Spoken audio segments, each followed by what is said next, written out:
आता है और हमेशा गाय की सेवा करनी चाहिए, लेकिन आज खबर एक दुखद है और दिन की शुरुआत दुखद खबर के साथ हो रही है।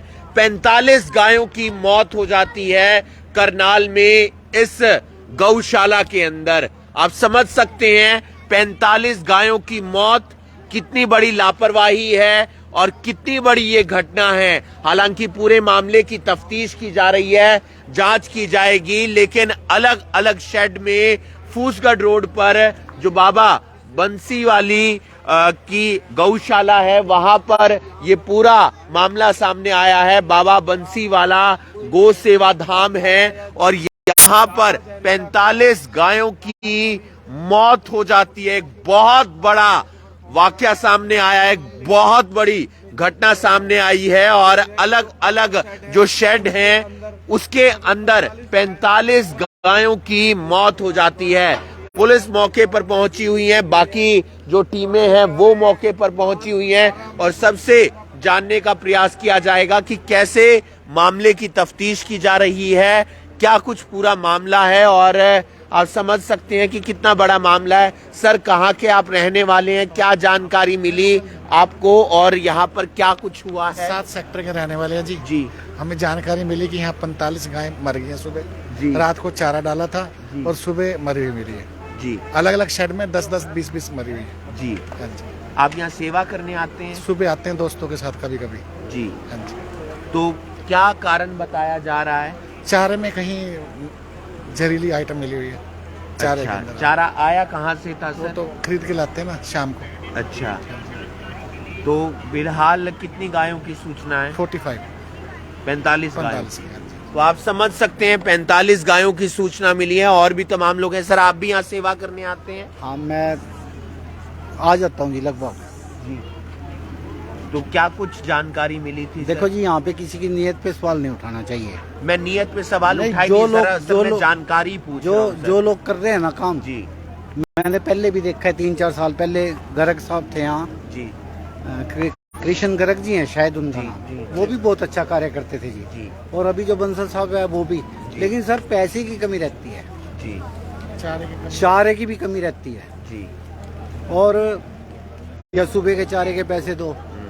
तो जो लोग काम कर रहे हैं ना जी यहाँ पे, वो उनकी मैं उनकी नीयत पे बिल्कुल एकदम विश्वास नियत करता पे हूँ। कोई किसी की सवाल नहीं उठा रहा सर। सब अलग लोगों से जानकारी जुटाने का प्रयास किया जा रहा है। जो यहाँ के संचालक हैं उनसे हम जानने का प्रयास करेंगे। सर, आप संचालक हैं, आपका शुभ नाम? राजेश बंसल नाम है। राजेश बंसल। क्या हुआ, क्या जानकारी मिली, कैसे आप यहाँ पहुंचे, सब कुछ आप तफसील से बताइए। देखिए जनाब, जी पिछले 3 साल से लगभग 2.5 साल से मैं ये गौशाला संभाल रहा हूँ और इस गौशाला में जो भी गौवें हैं वो बिना दूध देने वाली गौवें हैं, क्योंकि ये गौवें नगर निगम करनाल की गौशाला है। ये नंदीग्राम के नाम से है ये गौशाला। ये बाबा बंसीवाला गौ सेवा धाम नहीं है। तो वो ये लिखा हुआ है। हमने अपनी संस्था का जब से संभाला है, जब से अपने बैनर लगाए हुए हैं। वैसे तो ये जो रजिस्टर्ड है वो नगर निगम की गौशाला है, नंदीग्राम के नाम से। अच्छा। तो दूसरी बात क्या है कि 3 साल, पिछले 2.5 साल में यहाँ पर जो भी गौवें आती हैं वो सड़कों से उठाई जाती हैं और जीवन के अंतिम पड़ाव पर आती हैं। और इस गौशाला में दूध न होने के कारण से केवल ये दान पर आधारित है। दूसरी बात, व्यवस्था बिल्कुल सही ढंग से चल रही थी वैसे रूटीन में, क्योंकि इस गौशाला में लगभग बीमार, घायल और चोटिल गायें आती है। 4-5 गायें डेली मरती है। आप यहाँ पर सरकारी पर्ची कटती है और हमारे पास पूरा बायोडाटा विवरण उनका गायों का है, मैं दिखा देता हूँ, वहाँ पर लिखा है। तो कल 26 जनवरी को जैसे हम रूटीन में घास मंगवाते हैं, घास मंडी करनाल से घास आया। घास मंडी जो नई अनाज मंडी के बराबर में घास मंडी है, वहाँ से घास आया। वहाँ से हम महेंद्र सिंह चौहान आड़ती है, उसके माध्यम से ही पिछले 3 साल से मैं घास ले रहा हूँ। और वो घास मंगवाया तो उसमें एक ट्राली 82 क्विंटल 40 किलो घास, जिसको जमी बोलते हैं, वो जमी घास आया। एक ही ट्राली के अंदर, बड़ी ट्राली थी, उसके अंदर घास आया और वो घास कल शाम को डाला गया। कल शाम को ये 2 नंबर 3 नंबर सेट में डाला गया। इसमें लगभग 300 साढ़े 300 गायें हैं। इसमें लगभग 300 साढ़े 300 गायें हैं। तो वो जो शाम को घास डाला गया तो उसके अंदर जो है वो घास डालने के बाद जब ये शिव लड़का है जो लेबर के ऊपर है वो कमरे में सो गया, तो रात को 12:30-1 बजे उसको गौशाला के चौकीदार ने खबर दी कि 2-3 गायें मर गई है। तो वो उठ के जैसे ही गया तो उसने देखा गायें इन 2 शेडों के अंदर जिसके अंदर वो घास डाला गया था वो गायें गिर रही हैं। तो 2-2:30 बजे तक, रात के 2-2:30 बजे तक शिव के मुताबिक, जो मेरा लड़का है शिव के मुताबिक वो जो है उसके 45 गायें मर चुकी थी।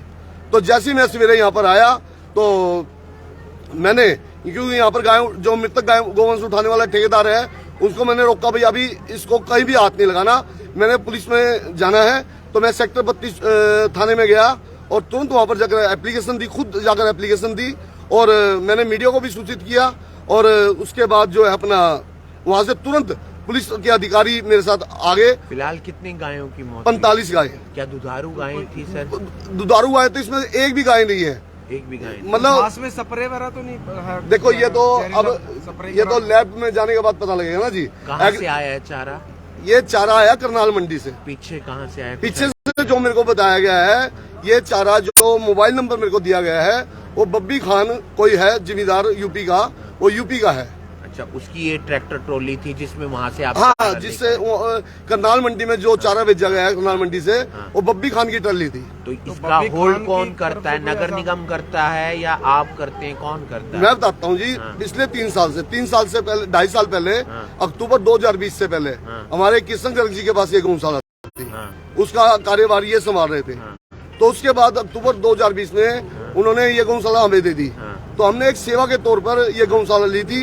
अब नगर निगम चला रहा है, आप चला रहे हैं सर? नगर निगम नहीं चला रहा, मैं चला रहा हूँ। आप चला रहे हाँ हैं? जी। इस गौशाला का नाम क्या है? बाबा बंसी वाला गौ सेवा धाम रखा है मैंने अभी। अच्छा, हाँ जी, ठीक है। हाँ, लेकिन नगर निगम करनाल की नंदीग्राम के नाम से ही गौशाला जानी जाती है, जो कागजों में भी है नंदीग्राम के नाम से है। नगर निगम ने पिछले महीने 10 नवंबर से हमें जो कर्मचारी है यहाँ पर उनको तनख्वाह देनी शुरू करी थी। 20 दिन की तनख्वाह दी है और इस महीने की तनख्वाह अभी तक नहीं मिल रही है। तो आपका शक बब्बी खान पे हो सकता है कि उसने? नहीं, देखो मैं तो जो चारा आया है, जो लेबर ने मेरे को बताया है कि भाई चारे के खाने के कारण से गऊ में मरी है। तो वो आपको क्या लगता है कहाँ से साजिश है? नहीं, मैं तो इस मामले में कुछ नहीं कह सकता जब तक जांच नहीं होगी जी। आपको बड़ा सवाल है और जांच तो बनती है, क्या कार्रवाई भी होगी। गायें आप देख सकते हैं, तमाम गायें हैं और सड़कों पर बेसहारा ये गायें घूमती रह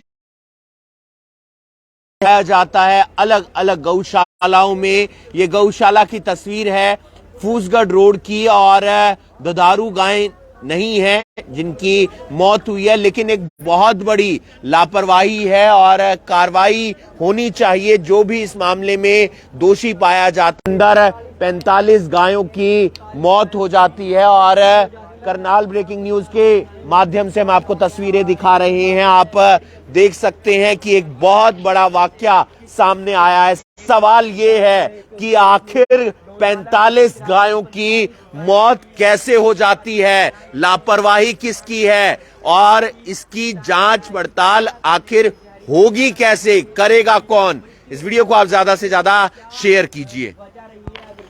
बिल्कुल, आप देख सकते हैं इस वक्त आप जो है फूसगढ़ के पास जो गौशाला है वहाँ की लाइव तस्वीरें देख रहे हैं।